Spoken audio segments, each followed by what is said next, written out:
राजा और मंत्री दोनों एक साथ घूमने के लिए राजमहल में निकले। तो जब वे अपने राजभवन के तालाब में वापिका में पहुँचे तो राजा की इच्छा हुई मैं भी वापिका में स्नान करके थोड़ा अपने आप को ठंडा कर लूं। और राजा की भावना चूंकि अचानक बनी थी, मंत्री बगल में थे, तो राजा ने मंत्री को अपनी राजमुद्रा दे दी। राजमुद्रा दे करके मंत्री जी से कहा कि मैं थोड़ा जल क्रीड़ा करके आता हूँ, ये राजमुद्रा आप संभालिएगा। अब राजा की उंगलियां मोटी थी, मंत्री की निश्चित है, खान पान का खेल होता है। मंत्री की उंगलियां पतली थीं। राजा की राजमुद्रा मंत्री ने अपने उंगली में डाली और विश्वस्त थे दोनों एक दूसरे के, तो मंत्री चले गए। कुछ घूम करके कहीं और पहुँचे। पहुँचने के बाद मंत्री अपने घर चले गए। घर चलने के बाद पूरी रात बिता ली। सुबह हो गई। सुबह होकर के स्नान ध्यान इत्यादि से निवृत्त होकर के जब मंत्री जी वापस राजमहल जाने को हुए तो उनको याद आई कि राजा ने कल शाम को एक मुद्रा दी थी। हाथ में देखा तो अंगुली में वो अंगूठी गायब थी।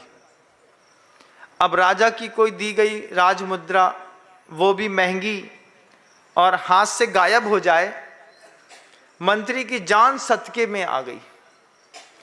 तैयार हुए मंत्री जी, वापस अपने कक्ष पे जाकर के बैठ गए। पत्नी से दरबान को बोला कि जाकर के राजमहल में सूचना दो, मंत्री जी का स्वास्थ्य ठीक नहीं है इसलिए वो नहीं आए।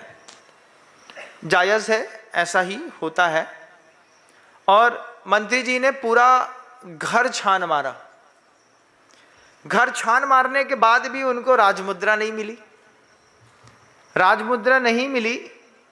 1 दिन, 2 दिन, 3 दिन गुजर गया। मंत्री जी ने जहां से राजा ने राजमुद्रा दी थी वहां से लेकर के रास्ते की पूरी रैकी करके और कमरे में आकर के सब टटोल करके, कई बार ऐसा होता है जब कोई चीज़ गुम जाती है तो हम वहाँ भी खोजते हैं जहाँ उसके मिलने की कोई उम्मीद नहीं होती। आपने भी इस बात को कई बार अपने जीवन में तय किया होगा। और मंत्री ने सब खोजा। खोजने के बाद भी जब वो राजमुद्रा नहीं मिली, पत्नी मंत्री जी से पूछती है व्हाट हैपेंड। अंग्रेजी में नहीं पूछती है, पूछती तो अपनी भाषा में है, स्वामी क्या हो गया। मंत्री जी ने कहा कि 3 दिन से वो राजमुद्रा राजा ने दी थी, वो हाथ से कहीं गिर गई। राजा क्या सोचेंगे? राजा सोचते होंगे कि बड़े हीरे और राजमुद्रा के लोभ में मंत्री ने वो मुद्रा चुरा ली, मेरी प्रति तो मेरी प्रतिष्ठा पूरी खत्म हो जाएगी। तो मैं सबसे पहले ये खोज रहा हूँ कि क्या है, कहाँ है वो मुद्रा। 3 दिन तक खोजने पर जब पत्नी कहती कुछ मिला तो है नहीं, सुना है नगर में उपवन में मुनिराज का संघ आया है, वे सबको सब बताते हैं, क्यों ना उनके पास जाकर के आप पूछ लो। तो मंत्री सोचते हैं मैं अपने धर्म का पालन करने वाला हूँ, वो जैन मुनि है, मैं जैन मुनि के पास जाकर के कुछ पूछूंगा और लोग देखेंगे तो हंसेंगे, लोग देखेंगे हंसेंगे, तो इससे अच्छा मुझे वहां नहीं जाना। बात बिल्कुल ठीक है। कई जगह कई ग्रंथों में ऐसा भी लिखा हुआ है, हस्तिनापि ताड़ेपि ना गच्छेद जैन मंदिरम।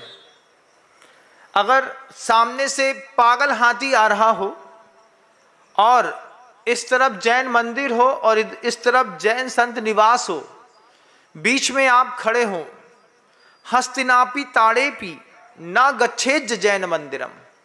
ऐसी सूक्तियां भी कुछ ग्रंथों में कहीं कहीं पर आपको देखने को मिल जाएगी। उस सूक्ति के अर्थ में कहते हैं कि सामने से पागल हाथी मदमस्त होकर के आ रहा है, पीछे जाने की कोई जगह नहीं है, इस तरफ जिनेंद्र भगवान का मंदिर है और इस तरफ जैन संत निवास है, तो हाथी के पैर के नीचे आकर के मर जाओ, लेकिन किसी भी शर्त पर न मंदिर के अंदर घुसो न संत निवास के अंदर घुसो। आपको लगता है कि किसी संप्रदाय में इतनी कटुता नहीं होगी, लेकिन जब आप खोजेंगे इस कारिका को तो मिलेगी। ऐसे भी धर्म है जिनको जैन संत और जैन मंदिर से अत्यधिक दुराभाव है, इसलिए उन्होंने ऐसी कारिका अपने ग्रंथ पे लिखी। फिर बाद में जब उसका संशोधन किया, देखा, पता चला तो वास्तव में उस कारिका का अर्थ था हस्तिनापि ताड़ेपि न गच्छेज जन मंदिरम। जन मंदिर लिखा था। जन मंदिर का मतलब जहां पर 7 जात का आदमी बैठ करके दुनिया भर के पाप करता हो। मान लीजिए सामने से एक पागल हाथी आ रहा है और पागल हाथी आते पर इस तरफ वैश्यालय है, इस तरफ मदिरालय है, तो ना वैश्यालय में जाओ ना मदिरालय में जाओ, दोनों तरफ मत जाओ। भले हाथी के पैर के नीचे दब के मर जाओ, लेकिन ना इधर जाओ ना इधर जाओ। वास्तविक कारिका तो ये थी कि हस्तिनापि ताड़ेपि ना गच्छेज जन मंदिरम, लेकिन ग्रंथों में संशोधन करके जन मंदिर को जैन मंदिर कर दिया। 2 मात्रा बढ़ा देने पर उस पूरी की पूरी कारिका का पूरा अर्थ बदल गया। पाप से बचाने वाली कारिका उनको किसी धर्म से बचाने लगी।